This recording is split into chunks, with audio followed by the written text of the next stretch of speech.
So as we said, today's session is really focused on the analysis, the AOV report in ARM. So our previous sessions in this series, we really covered, a nice overview of the basics with statistics as far as it goes to ARM. We talked about the data confirmation when you're putting in your recorded assessment. Then we did data review. We really prepare that data for the analysis. And we saw a little bit of the reporting as we had some questions. And now really we can dive into that report here today. So I just have an example trial with some data just to provide, several examples here, as I said, really of common questions we see this time of year, especially. There's just common questions that people run into as they're doing their reports, thinking about the analysis and maybe some of the options that that we have in ARM.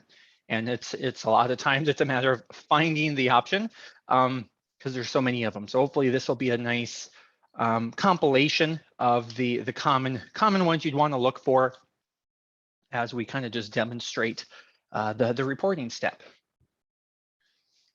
So to begin here, we will just go under the File menu and do Print Reports. I'm just going to start with a very brief overview of the report in case you have not seen it before.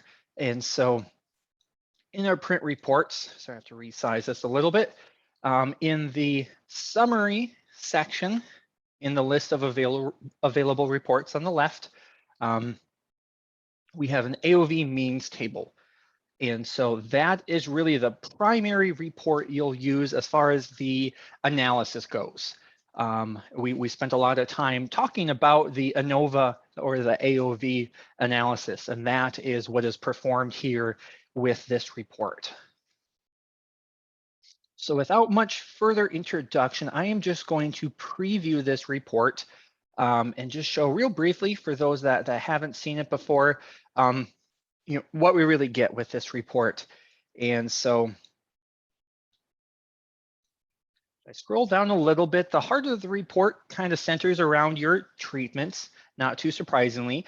And you can control which pieces of information that you want to see on the report with the treatments. And then you have each and every data column. So these are my different assessments in my assessment data editor that I have recorded. And so on top of that, you may kind of recognize this as the information you filled in to describe your assessment. We call that the assessment header. So again, you can also customize what gets seen here. So you have the description of the assessment for each column, and now you have your treatment mean. So analysis-wise, we are calculating your treatment mean across the different replicates in your study. And then we are also performing a mean separation test. And so those are the letters that are the result. And we kind of saw some examples in our first session of how those are really calculated. But that's really telling us which of these treatment means are significantly different according to the AOV analysis. And then underneath that data, we have some statistics. And again, you can choose what you see here, but you have an LSD standard deviation. Your CV will give you the idea of the variation in that column, a grand mean across all of those treatments, and then the results of our assumption tests, which again, we looked at in detail last time. And then finally, kind of the brief AOV table, just showing the replicate and the treatment p-values are the kind of the big hitters there. So that's the report in general. And again, you get it for each assessment column that we have in your data. And really, again, this is the main analysis in ARM. I would just point out there is a Factorial Aov Table option as a separate report. That would be useful if your study is a multi-factor design. So there is the Factorial split plot, and strip block are kind of the three different designs in ARM that we have that are just a little bit different from an RCB. And one of the advantages of doing that is you get a little bit more analysis per se, but you do want to use the Factorial Aov Table if you have that type of study. And then you'll see the multi-factor split out. We've done a webinar on that before. If you're interested, you can check out the recordings to kind of see how that all works. So, all right, so that's just kind of the reporting in general. I suspect many people have seen this already. That is really the kind of the heart and soul of the analysis phase of ARM. And so really just kind of want to run through the most common questions we get then in our support box of what trips people up, what may be a little confusing, or what are options that people commonly are trying to find and tweak to get the results looking the way they want. So the first one is with column number 1. You will see here that there's actually no letters. So that's probably the biggest question we get. Where are my letters? So I'm looking at a column of data and I don't see letters. How come I don't have my letters? And so there's a few different scenarios actually that could explain where are the letters. So the first one here, you'll actually notice that in the location where you typically would expect letters, right next to your treatment means, there's just a dash. So the first option we will look at, and it's on the main AOV means table report options here. In the section for your mean comparison test, there's this symbol indicating no significant difference between treatment means. And so by default, we have a dash, but you could enter any set of characters that you would want to display on the report when there is no significant difference. So we use the dash. Some people would do like an NS, short for no significance. If I change that, I'll just preview again to show the difference. Whatever you enter in the box is what ARM will display on the report. So there, now it says NS. Instead of those dashes, we have the NS that we entered instead to show no significance. Another common choice here is if you just enter an A, then it kind of fits in with the other columns because it will use the letter A, and it's just every single treatment mean has A on it. And so then kind of matches the rest of the lettering symbols, but shows that there are no significant differences in those treatment means.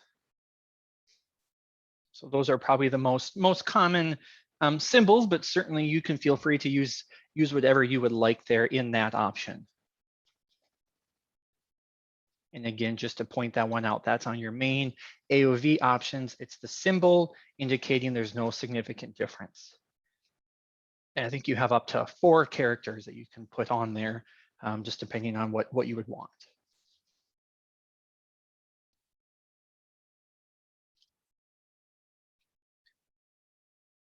So the next possibility, kind of that same question, where are my letters?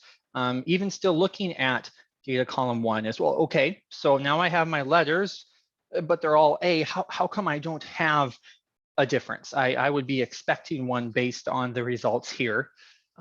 Maybe in this column, not so much. There's not huge differences, but a lot of times they're looking at the numbers and say, well, that doesn't make any sense because it certainly seems like there should be a difference between them, but it's not showing me any. So the next possibility would be, if we go back to the report options, there is an option to run the mean comparison test only when there's a significant AOV treatment P of F. So this option is right above that last one we looked at. And again, it's pertaining to the mean comparison test. And so let's go back to the report. And if you recall, if you were with us on our first session, when we just gave that overview presentation, we talked about the AOV analysis and how really when we run the AOV, we get this treatment probability of F. It's a p-value, it's a probability. And so that is kind of the end result of the AOV analysis. And that would tell us if it's significant, if there is any treatment mean that's significant, any difference, a significant difference in the treatment means. And so if that's significant, the AOV analysis says, hey, there are differences in this set of data. But remember, it did not actually tell us which means were different. The AOV is just giving us this general statement of whether or not there are differences. So then the next step that ARM takes is running the mean comparison test. And now we can find out which of these treatment means are different. And we talked about the different options there as far as what tests you can run. So it's really a two-step process. And so that's where this option is coming in, is it's saying, logically speaking, if the AOV analysis is not significant, and if you notice in column number 1, we have a 0.6094. So that is not significant. That's nowhere near our alpha level of 5%. This is a 60% p-value. So the AOV analysis is saying, I don't detect any differences in treatment means. So in theory, if the AOV analysis does not detect any, then what would be the purpose of running a mean comparison test anyway to see what differences could be found with that mean comparison test when the AOV analysis said, I don't find any. So that's really the logic behind this option. And it's really known as a protected mean comparison test. So we're saying logically, don't just blindly run the mean comparison test every single time. Let's think about what the AOV analysis tells us before we just try to run a comparison test. And so in this case, in this column, it says, we can only be 40% confident that there's any differences in treatments. And so that's nowhere near our significance level. And so there's really no real reason to expect treatment differences. So we're not even going to run that mean comparison. So that protected test, again, in the report options, is this checkbox only when significant AOV treatment P of F. And when that one is on, that is running that protected test. And so if your treatment p-value is not significant, then we will not run the mean comparison test. And it will just always show that there's no differences in those treatment means.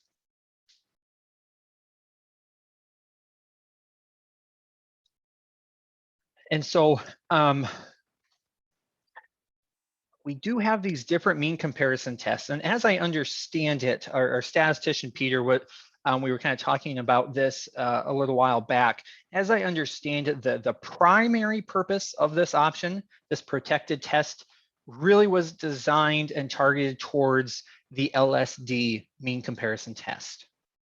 And so if you recall from our first session, I got on my soapbox just a little bit about the LSD test when we were talking about the mean comparison tests, and just kind of warning everyone about the true significance level when you run this test. The LSD test statistic is really designed to be used for one comparison. So if you have two treatments that you're specifically interested in determining if they're different, then that LSD is really great to do that one comparison. But when you think about a list of 5 treatments, you're actually doing a lot of comparisons. It's not even just 5, because you're comparing treatment 1 with treatment 2. You're comparing treatment 1 with 3, 1 with 4, 1 with 5, treatment 2 with treatment 3, treatment 2 with treatment 4, etc. So you have a lot of comparisons that are actually being run. And so the LSD, if you're using the LSD mean comparison test, That's a lot of comparisons, kind of more than maybe it was originally designed for in that sense. And so you really can't claim, that the true significance level stays at that 5% if you're doing all of those comparisons.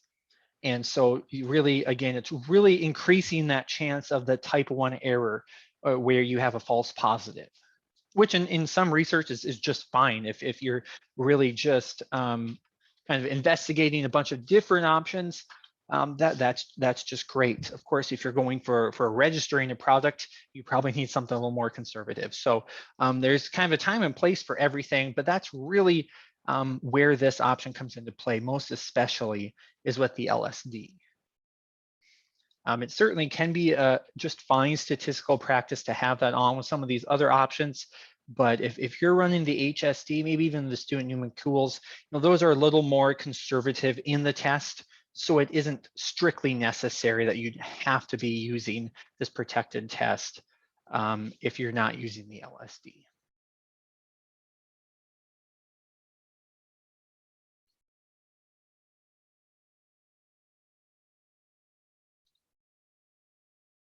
So that's kind of another option. Those are probably the top two, I would say, kind of answers to that question of where are my letters? We'll have people who send their trial, send their printout, and we'll take a look. And those are usually the two triggers. Either there's dashes there instead of letters, and you can change the symbol to show that there's no significance, or the protected test is on, and so there really isn't the mean comparison test being run. Another example, if I go over to column number 5 here, slightly different variation on where are my letters. I do have some letters here, but for some reason, there's no letter next to treatment number 1. So 32.88, there's just nothing there. And then I do have significance in some of my other treatments. So that's another question, is what happened to that letter specifically? And the answer is, if you check out the ARM action codes row for that data column, you will see we have an ET1. And I think we talked about this a little bit in the data review, but we didn't do a whole lot of actually using these codes. We have specified that we want to exclude treatment number 1. I'm going to close my report and actually go over to column number 5.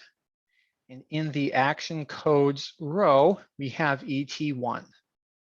So this is a code, an action code. It's really instructions to ARM when it does the analysis, what to do. We saw some of these with the automatic transformations that were applied last time. And this one here, we're going to exclude whichever treatment number you put at the end of the ET code. So we chose to exclude treatment number 1, which in this trial is the check treatment. And so that one's probably the most common. In a lot of cases, the check is really more of a reference as to how much disease pressure you have, or insect pressure, whatever your pest is, whatever type of pressure that you might have at that point in time, you really need to know, and that really kind of sets the stage for the real treatments that you're looking at and how they performed. And so, as we saw in that case, the treatment mean was 32 for the check, whereas the rest of those were single digits. So if you included the check treatment in that column, you're probably going to get significance between that one and none of the others. It can muddy the analysis a little bit when we really don't care, because we know for a fact all of our treatments are going to be better than the check. I need to know, are these treatments better than each other? Which one's better? So that can be a common choice. And so in this case, we used ET1, but there is also an action code for EC, and that will exclude the check treatment. So that will kind of guarantee, no matter what your treatment structure is, whichever treatment is the check, that one will be excluded. And so just to show where that is in settings, that can be another common question in your trial settings, in the treatment tab is where you tell ARM what treatment number is our check. Or if you did have multiple checks, maybe both treatment 1 and 5 were check treatments, you can have more than one, but you want to list the treatment number for your untreated check in this box here in your settings. So when you do something like an EC, or if you do a Abbott's calculation percent of check, something like that, this is how ARM will know what treatment to use. So here in this case, probably a better practice, if that's the intent truly is, I want to exclude the check, if you use the EC code, just a little more clear, a little obvious, this is, I want to exclude the check treatment. That's kind of obvious why you would want to do that. And real quickly here, if I bring back the report, we'll see EC does the exact same thing as ET1 in this case, since the check treatment is treatment number 1. So treatment number 5, again, there's no mean comparison, and this treatment entirely was not included in the analysis. So it's really almost acting like that all of those were missing data points, just not even included in any of the analysis. But we do, of course, print the mean that we have, the treatment mean, on the report.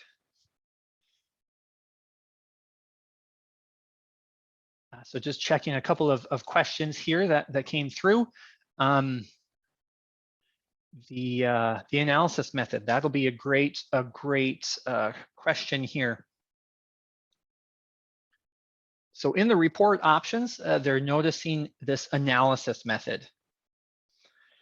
And so we might have mentioned it briefly last session when we were talking about kind of the before and after, kind of the long-term history of some of the options and analysis in ARM. So, historically, we had kind of based a lot of the ARM statistics on, I believe it was a book by Steele and Torrey, if I remember right, really focused on the agriculture research and what are the best practices, the best statistical practices, and they had a really great book that outlined those. And so that would be, in part, the traditional AOV analysis. What we would have mentioned last session would have also been talking about, in the data review portion, the tests for the assumptions of AOV. Whether it's the Levine-Bartlett's, skewness, kurtosis, and we would run all of those tests on the raw data points. And then whatever results came, then we had this toolbox of items that we could do. And it was really pretty much just data transformation or exclude treatments or exclude replicates. And those last two were kind of the painful ones. Really not great options. Of course, the idea there was let's make the best of a not great situation, because running the AOV analysis, that's really all we can do. Is if we don't have the assumptions met, we really can't trust our analysis. So let's do what we can do. Now, as time's moved on, we've had more statistical tools. I think computing power has gotten stronger, of course, as well. And so now there's new best practices. And so our statistician Peter, he added that column diagnostics panel that we showed last time. And we talked about how now we're running the tests for the assumptions, not on the raw data, but on the residuals. And so, kind of along with that same line of thinking that as things change and improve, there's this least square estimation analysis method. And so that, again, is just a more modern statistical tool, essentially. And so in general, I would recommend, if you're not sure which one to use between the two, least square estimation would be the one to use. Really, again, if you had some report from 1995 that you just wanted to duplicate the results, that's why we leave some of these options here. That's a traditional AOV. If you need to duplicate and make sure you match something that was done many years ago, we've kept those options around. But ultimately, if you're doing something this year, you want to use the latest tools and really what's being used in the industry. And so this least square estimation is a perfect example of that. So that's really the difference. Probably a lot of times you're not going to see huge differences. If you print a report with the traditional and then print a report with least square, you might not see huge differences. I do know that with the least square estimation, it handles missing data better. So the traditional AOV really requires balanced data. So if you do have a missing data point, then on the general summary tab, if you've seen this missing data estimates, if you're familiar with Yates, there is a calculation you would do that basically would give us an estimate for that missing data point. So that way we have all of our data points that we can put through the traditional AOV analysis. So that option is irrelevant if you're running the least square estimation, because it handles just within its own system, if you will, it will calculate and adjust automatically. And so that's part of the adjusted mean over here. So the adjusted mean is really the result of the least square estimation. Instead of doing some work with the missing data point, we'll just adjust our treatment means for those missing values and then use those adjusted means as the primary mean in the analysis for our mean comparison. Again, only really relevant if you're missing data points. If they're not missing, I'm guessing these two will probably give you the same results, but just a different, kind of a better way of handling the missing data points.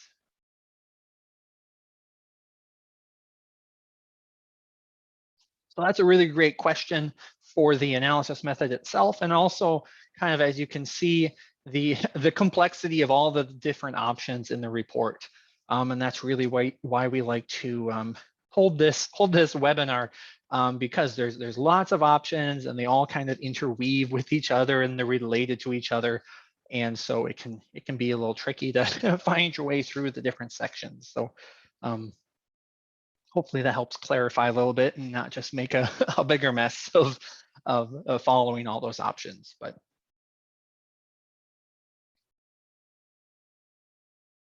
I'm just checking here the rest of the comments.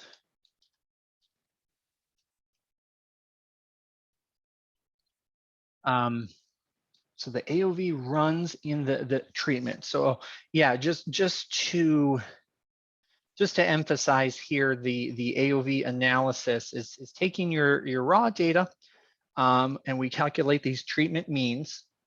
The AOV analysis, in a sense, kind of the end result is this treatment p-value to tell us whether or not there's any significant difference at all, in this data set. Then, like in column number 2, 0.0001, that's very significant. So we get a thumbs up that says that there must be some differences. So then we run a mean comparison test of our choice to find out specifically what's different. And in this case, we learned that treatment 1 is different than the rest of them. Have a recap of what the AOV analysis really is doing for us.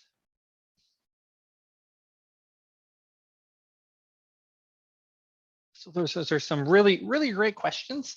I have, I guess, one more example under that same umbrella of a question: where are my letters? And so again, we've really hammered on this column number 1, but we still haven't gotten any differences, have we? Of course, they are pretty close to each other. So there's kind of one more thing you can look at if you still aren't seeing some significant differences as to, well, why don't I see those differences? And so in the descriptive statistics, they used to be down here on the main page, but we've moved them to their own section. We have an option to add post-hoc power analysis. So this is a nice kind of after the fact, taking a look at what is happening with our statistical power. And it'll make a little more sense here as we show what we get on the report when we turn on this option. There's actually a couple of different pieces of information we get to see here when we turn on this post hoc analysis. So there's actually two more rows here in our descriptive statistics. We get to see minimum replicates and the largest mean difference. And so starting with the bottom one here, for each data column, we will kind of take a look at the spread of your treatment means and say, what is the largest difference that we see here in the treatment mean? And so we had 0.93. And if we cherry pick, it looks like treatment 2 was the smallest, 11.6, and treatment 5 is the largest, 12.5. So that ends up being a 0.93. We have just one decimal place, which would explain why those don't totally match up. But so the largest difference between those two is 0.93. And so that amount is 7% of the grand mean. And so that's really the largest difference that we would need to try to detect. If we're going to find significant difference, we'd have to be able to detect a difference, a 0.93 difference. And I think this assessment is a pest severity percent.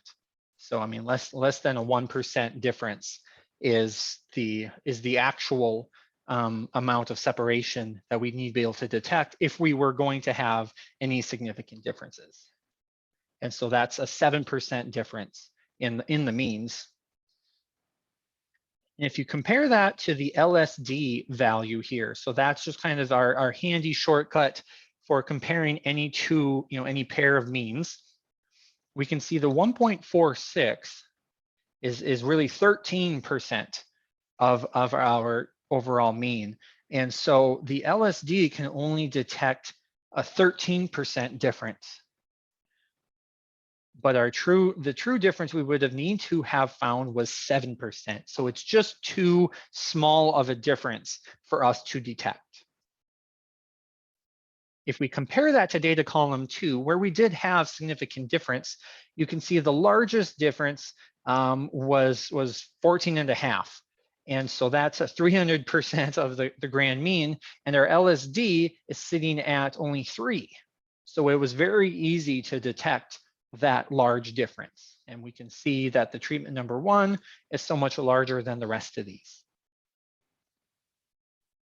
So again, our statistical abilities in this column, if we just use the LSD as a simple way to illustrate that, we could detect a 13% difference between means, but we only had the very largest difference that we had here was only 7%. So it's too small for us to see, essentially. And so that's why we don't have significant differences in this column. So then looking at the power, we have the power analysis, if you will. Really, if we wanted to be able to detect a 7% difference, what would have we needed to have to do that? And so in one possibility would be to have more replications. So again, this is kind of an after the fact, really nothing we can do, but just looking at the statistical parameters of this trial, we can tell you that if you would have had 17 replicates in this study, then you would have the statistical power to see that 7%. So that's really this minimum replicates. Obviously, if you can't just say, well, we'll run 17 replicates and for sure we'll have the information. It's an after the fact, give you a rough idea of how far off were we. If you compare that to this next column where it was really a slam dunk, the differences, then it shows 2, because of course that's the smallest number of replicates you can have in a study.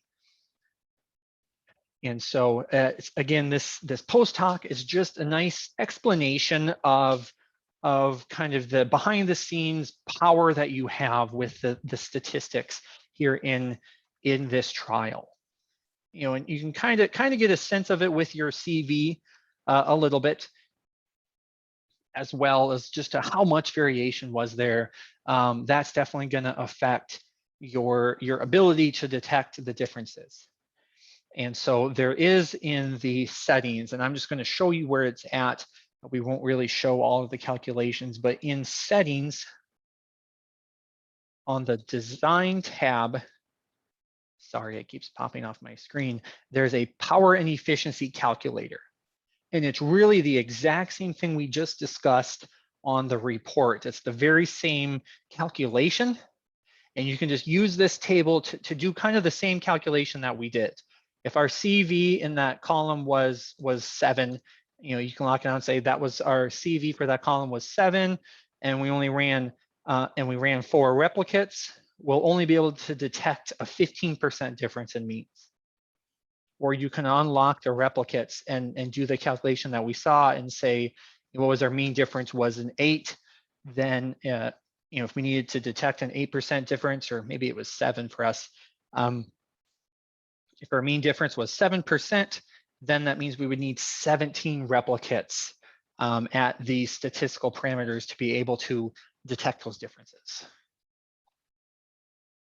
So really that's a tool, not so much for this year, find out what we have, but more about planning for next year. So if you're finding that you didn't have this significance in this trial that you wanted, well, what can we do next year? Let's do a follow-up trial. Use that post hoc, use the power efficiency to calculate just how many replicates we need. And those replicates can be across sites. So maybe, well, let's run this in 3 locations. We can do, you know, six replicate trial in 3 locations instead of just this one, and then we'll have more power to see those results. So again, that was in the descriptive statistics to turn on the post hoc power analysis. Really start to think about next year, because in the end of the day, statistically speaking, you're not going to see your letters, at least in that data column. You know, the statistical parameters say it's just not possible. And it's kind of one of the harder conversations we have when we're kind of talking with people and they're just trying to understand, you know, how come I'm not seeing significance in this trial at all? And it's really just, you know, based on the number of replicates you have and the amount of variation that you had. We saw those parameters in the calculation. It's not going to be possible. So you have to maybe plan another study, or maybe this is part of more studies, and you can use ST to combine those trials, and then you can have more power, and maybe you'll get to see some differences there. So that's the advantage of the post hoc, is kind of see what's going behind the scenes a little bit as to your power you have. Couple of questions here. One was about subsamples and how that would affect your statistics. So I don't know that I have too many subsamples in this trial. I might have an example or two, but when it comes to the AOV means table, from a numerical standpoint, I would say there's no difference when you have subsamples in a numerical sense. And I say that because with the analysis, the first thing it does is generates plot means.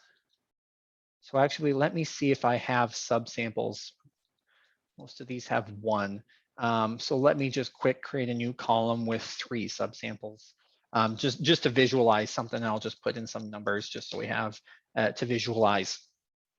So with subsamples here, you have more than one value recorded at the plot for a given assessment. So from the numerical standpoint, when the analysis is done, the variation that we're calculating is not going to be at the subsample value. It's going to first give us the plot mean. That's actually a view option I'm going to turn on real quick here just to kind of demonstrate that. so we can view subsamples and change this to the plot mean. And so this is essentially what ARM will see when it does the analysis instead, is it's going to look just at each individual plot and get the plot mean from your subsample values. So numerically, there's nothing special we do with subsamples. Now, I keep putting the word numerically in there because there is still a difference.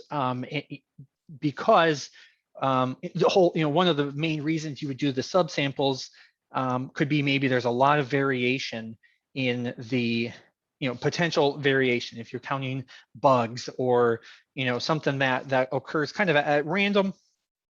You might have a lot of variation, and so you want to sample, maybe several parts of your one plant or the one tree in an orchard or whatever, to really try to get a good representative sample of that plot.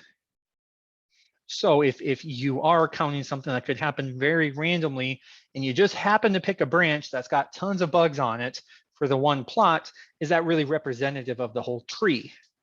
So that's really reasons why you would do the subsamples. And so the average, once you take all of those samples, the averages of those samples is going to be a better value.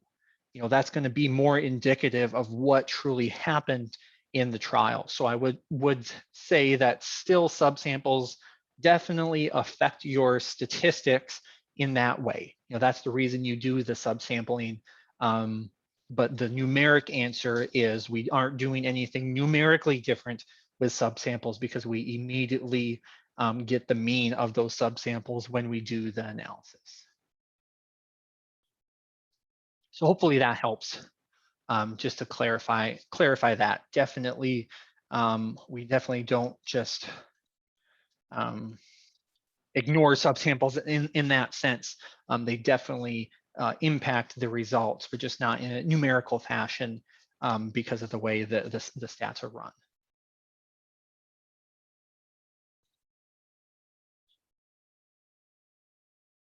So that's a great question.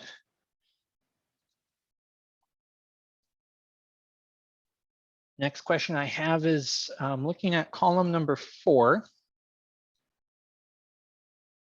And so I think we're talking about the T's that are in column number 4. I don't know if I changed a parameter for the 0.9 in column number 4, but the T, if you notice some character here, look at the bottom of your page. So at the very bottom of the page, we have the some footnotes. And in this case, we have specifically one for the T, which says that the mean descriptions are reported in transformed data units and are not detransformed. So that's related to, in the general summary option, to detransform means for data correction transformations. And we touched on this a little bit in our last session. I'll try to keep it brief. But in column number 4, you'll notice in the action code, we have AL. So that's a log transformation. So when we do the analysis, each individual plot value is being transformed with the log transformation. And then we're going to do the statistics on those transformed values. Well, if we present the mean, those treatment means of the transformed values, those numbers are going to look weird because they're going to be the log of, in this case, a percent, log of a percent. Our human brains don't usually think very easily in terms of the log of a percentage. And so we do the inverse transformation of the treatment means. In other words, detransform those means back to the original units. The trick is, you'll notice that these are not exactly the same as your raw means. And we showed this a little bit last session. In your mean descriptions, you can turn on the arithmetic mean. And this will be a nice demonstration that you don't end up with the exact same value in the end because they really are weighted means. So here, 2.31 is the detransformed logarithm. But the arithmetic mean, if you look at just the raw data before you mess with any transformation at all, your mean would be 2.5. So this was definitely a request in Europe for registration and your reports, especially in Europe, that they really need to have that raw mean, that arithmetic mean on the report, even though statistically speaking, these are what matter relative to the mean comparison test, because that's what was actually used in the mean comparison test. But we still want the ability to report those arithmetic means of what truly happened in a sense. So that's the difference there. Next question is looking at column number 2. I'm just going to go along as we read this. Our replicate probability of F is 0.027. So the replicate effect is significant. Correct. So you're exactly right there. The significance there in the replicates, or the p-value shows it is significant. Does the current analysis account for the significance of the replicates when doing the mean comparison test? That one, I'll admit, it's a little over my head. I don't know the answer to that for sure. I'm glad you mentioned that you remember some of your statistics class, bringing in mixed models. And so that's a keyword that I'm really glad got brought up. It was also brought up in our first session, and I was able to chat with our statistician a little bit and confirm that mixed models is something that is on the horizon for ARM. So there's a lot of cool statistics things I'm always hearing Peter talk about that he's excited about, and I never know exactly how complicated they are or how soon we'll see them.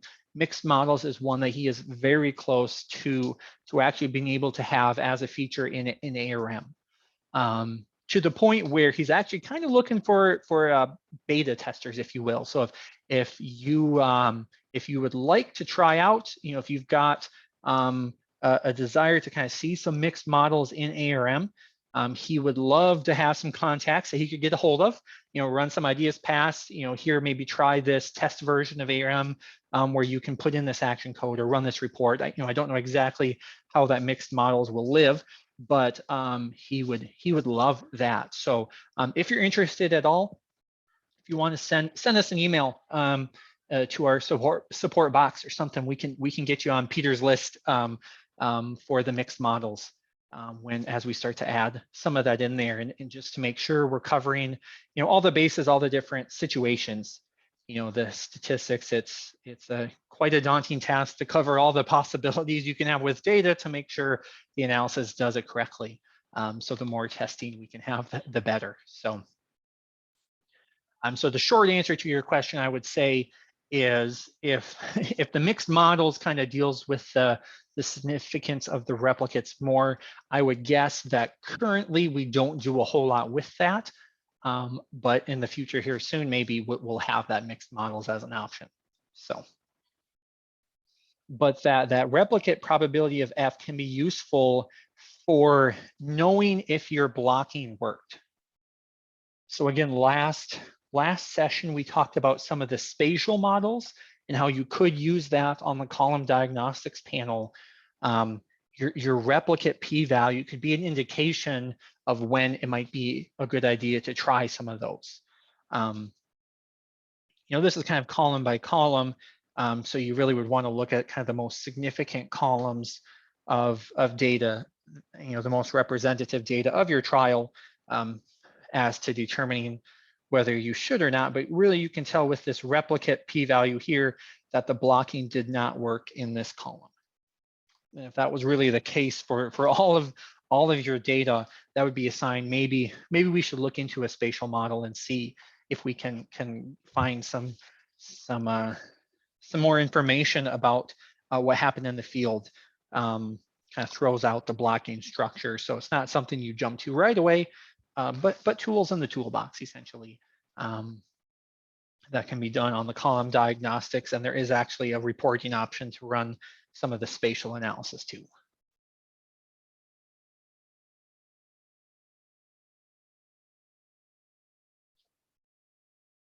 All right, great questions. I have just a couple, I have a few bullet points here. It's just kind of as we had time, I chose some more options, but I do have the hard stop at the top of the hour, so I want to make sure to thank everyone for joining us both today and throughout this 4-part session. It's been really great to have all of the questions and discussion as we go. Makes it much more lively, and we don't have to listen just to my voice and my ideas, but have some other ideas too. So it's been real great. Hopefully we'll see you at some future webinars coming up too. Feel free to send us any of the questions in the chat if you were holding on to them. I'll hit up just a couple of these other options that you can find in the reports until we kind of run out of time here.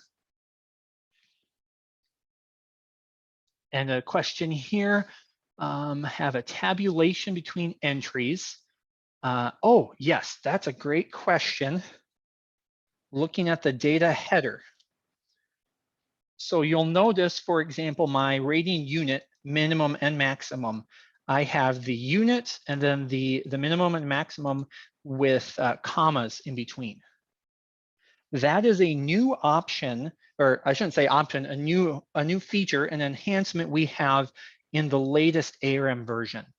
So 2021.2, we compressed down the header a little bit. So some of these rows that have more than one value, like the minimum and maximum, the crop stage, majority, min, max, has been there for a little while as well. Some of these rows that have more than one value entered, before we just had kind of buffer space. So we just kind of spaced those values out with some buffer spaces in between, so it was nice and readable. But as we added more of these rows, and once you get to 3 values in one row, it was getting kind of wide. And so we removed those buffer spaces and we instead used the list separator. So here in the US, our list separator is a comma. So that's why you see a comma here.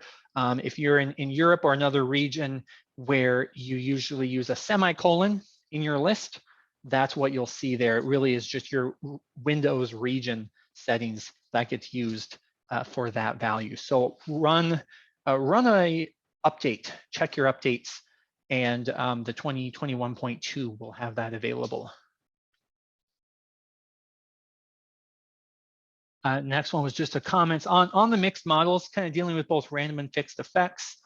Yeah, so the ANOVA is kind of one, really looking at just the kind of one option, but mixed models really brings in a lot more to the table.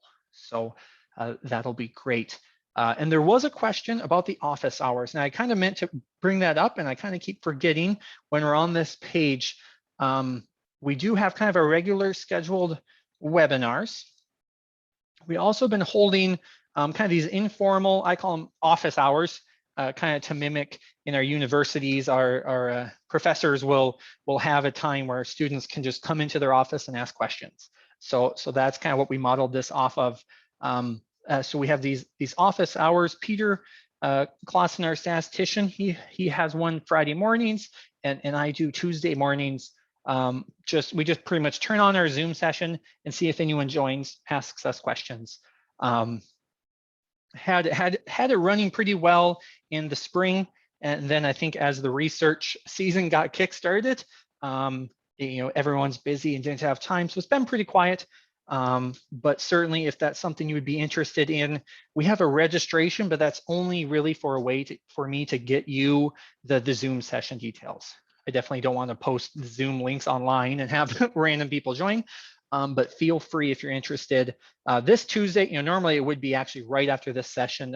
Today I have a conflict, so I won't be on this week, but certainly if you're interested, just register just to get that link from us, and feel free to join and ask us questions. It's really just a buffet style of whatever you might have. Whoever joins, just ask away, and we'll try and answer your questions. So feel free to give that a try if you'd like. We just hold those every week. So.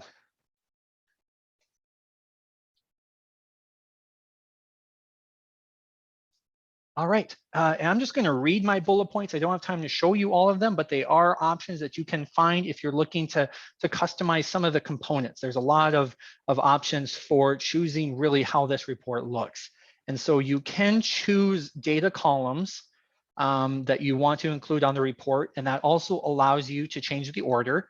That's in the general summary. Automatic just takes what you have, but you can change it to select. And then you can choose which columns are included in the printout, and the order that you choose them is the order on the report.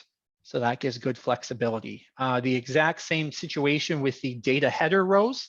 So that description that you saw, it was pretty tall. And so one of the common questions trying to fit that all onto one page, so you don't have your treatments falling onto another page and you end up with twice as many pages in your report. First thing I usually suggest is select data header rows instead. And then you can choose the most important ones. Maybe I don't need 4 rows for my pest. I only need the code or the common name or whatever. You can kind of trim that list down a little bit, and that shortens the header section and fits a little more on the page.